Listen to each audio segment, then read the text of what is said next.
Good morning সকলকে। সবাই কেমন আছো? আশা করছি খুব ভালো আছো, আর আমরাও কিন্তু খুব ভালো আছি। আর আমি আগের থেকে অনেকটাই এখন সুস্থ আছি।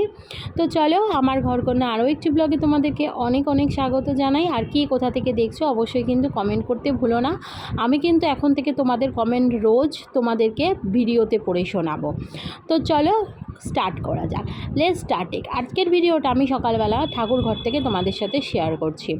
আমি কিভাবে নিত্য পুজো করে থাকি যখন আমি ঠাকুর দেওয়ার উপযোগ কি বলবো তোমাদেরকে, ঠাকুর দিতে পারি। যখন আমার অসুবিধা থাকে তখন কিন্তু আমার হাজব্যান্ডই ভগবানের সেবা করে। তো চলো, আজকের দিনটা আমি ঠাকুর দিচ্ছি আর তোমাদের সাথে সেই ভিডিওটাই কিন্তু শেয়ার করছি। দেখো, আমি প্রথমে কিন্তু গোপাল সোনাদেরকে কিন্তু স্নান করিয়ে নিচ্ছি। সব ঠাকুর স্নান করিয়ে আগে নেব, তারপরে কিন্তু আস্তে আস্তে স্নান করিয়ে তাদের পোশাক পরিয়ে ফুল দিয়ে খেতে দিয়ে আরতি করে তারপরে কিন্তু ভগবানকে এইভাবেই সেবা দেব। আর ভগবানের পাশে দেখো গোপালের খাটটা রয়েছে, গোপালের খাটটা সবার লাস্টে কিন্তু আমি আস্তে আস্তে গুছাই। তো চলো, তোমরা দেখতে থাকো আর এনজয় করতে থাকো। আচ্ছা, একটা কথা আমাকে একটুখানি তোমরা বলো, তোমরা যারা নিত্য পুজো করো, যারা নিত্য সেবা দাও ঠাকুরের, গোপালকে পুজো করতে হলে কি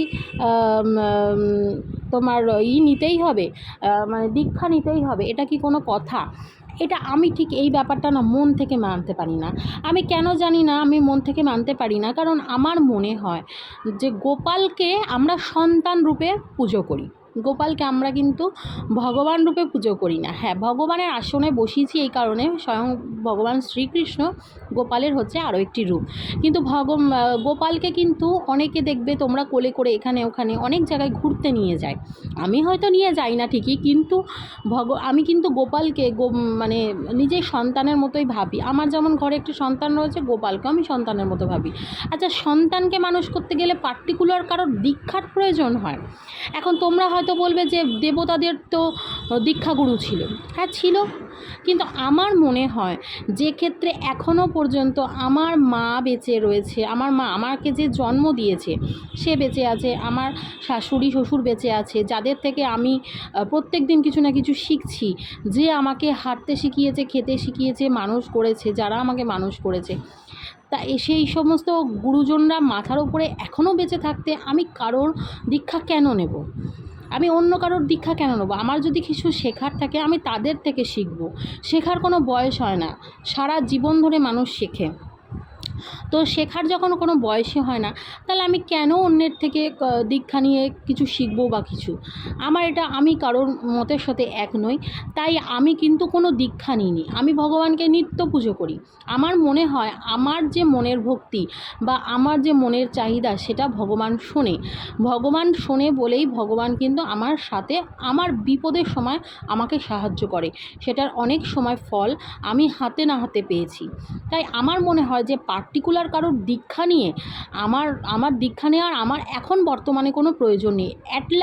অ্যাটলিস্ট যতদিন আমার বাবা বেঁচে নেই, বাবা মারা গেছেন আজকে 7 বছর হলো। আমার মা, আমার শ্বশুর শাশুড়ি যতদিন বেঁচে আছে, তারা যতদিন বেঁচে আছে ততদিন আমি কোনো দীক্ষা নেব না। আচ্ছা, একটা কথা আমাকে বলো তো, আমার শ্বশুর শাশুড়িও তো দীক্ষা নেন, তবে কি তাদের জীবন যায়নি?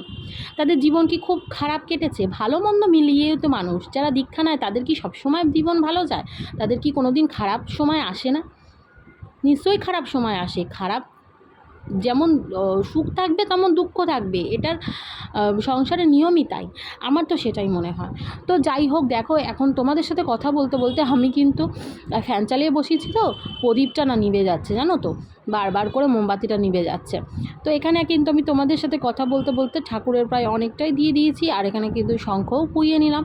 মোটামুটি দেখো আমার কিন্তু এখানে ঠাকুর দেওয়া কমপ্লিট।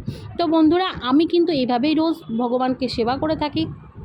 সন্ধেবেলার ভিডিও সন্ধেবেলা একদিন তোমাদের ভিডিও দেবো যে কীভাবে আমি ভগবানের সন্ধেবেলা নিত্য পুজো করে থাকি আর ভগবানকে কীভাবে সেবা দিয়ে তারপর শয়ান দিই, সেইগুলো কিন্তু আমি দিয়ে দেবো। আর সবার লাস্টে দেখো মশারিটা ভাঁজ করি, জানো তো আমার বর না মশারি ভাঁজ করতে পারে না ঠাকুরের। তো যাই হোক, ও ওর মতো করে ভাঁজ করে রাখে, আমি আমার মতো করে সুন্দর করে পাটে পাটে ভাঁজ করে রেখে দিই। তো আজকের আমার এই ছোট্ট ভিডিওটা তোমাদের কেমন লাগলো অবশ্যই কিন্তু কমেন্টের মাধ্যমে জানিও। আর কীরকম ধরনের ভিডিও দেখতে যাও সেটাও কিন্তু তোমরা আমাকে কমেন্ট করে বলবে, আমি নিশ্চয়ই তোমাদেরকে সেভাবে ভিডিও করে দেখানোর চেষ্টা করব। তো আজ এখানে এই পর্যন্ত, টাটা, সবাই ভালো থেকো, সুস্থ থেকো, আবার দেখা।